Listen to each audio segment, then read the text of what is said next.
ಬೆಂಗಳೂರಿನಲ್ಲಿ sub inspector ಅವರ ಪತ್ನಿ ಆತ್ಮಹತ್ಯೆ ಮಾಡಿಕೊಂಡಿದ್ದಾರೆ. ನೇಣು ಬಿಗಿದುಕೊಂಡು ಆತ್ಮಹತ್ಯೆ ಮಾಡಿಕೊಂಡಿದ್ದಾರೆ ಶಾಲಿನಿ ಅನ್ನೋರು. ರಾತ್ರಿ ಮನೆಯಲ್ಲಿ ನೇಣು ಬಿಗಿದುಕೊಂಡು ಆತ್ಮಹತ್ಯೆಗೆ ಶರಣಾಗಿದ್ದಾರೆ. ಈಕೆ ಪೊಲೀಸ್ ಇನ್ಸ್ಪೆಕ್ಟರ್ ಒಬ್ಬರ ಪತ್ನಿ. ಕೆಜೆಹಳ್ಳಿ ಠಾಣೆಯ ಸಬ್ ಇನ್ಸ್ಪೆಕ್ಟರ್ ಆಗಿರುವ ನಾಗರಾಜ್ ಅವರ ಪತ್ನಿ ರಾತ್ರಿ ಮನೆಯಲ್ಲಿದ್ದ ಸಂದರ್ಭದಲ್ಲಿ ನೇಣು ಬಿಗಿದುಕೊಂಡು ಆತ್ಮಹತ್ಯೆ ಮಾಡಿಕೊಂಡಿದ್ದಾರೆ. ಮೂಲತಃ ಹುಬ್ಬಳ್ಳಿಯವರು ಇವರು. ಆದರೆ ಇವರ ಸಾವಿಗೆ ಕಾರಣ ಏನು ಅನ್ನೋದು ಇನ್ನೂ ಕೂಡ ಗೊತ್ತಿಲ್ಲ.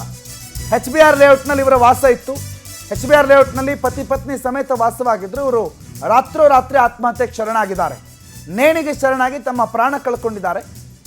ಈಕೆಯ ಸಾವಿಗೆ ಕಾರಣ ಏನು ಅನ್ನುವ ವಿಚಾರ ಇನ್ನೂ ಕೂಡ ತನಿಖೆಯ ಪ್ರಗತಿಯಲ್ಲಿದೆ. ಬಟ್ ಆತ್ಮಹತ್ಯೆಗೆ ಶರಣಾಗಿದ್ದಾರೆ.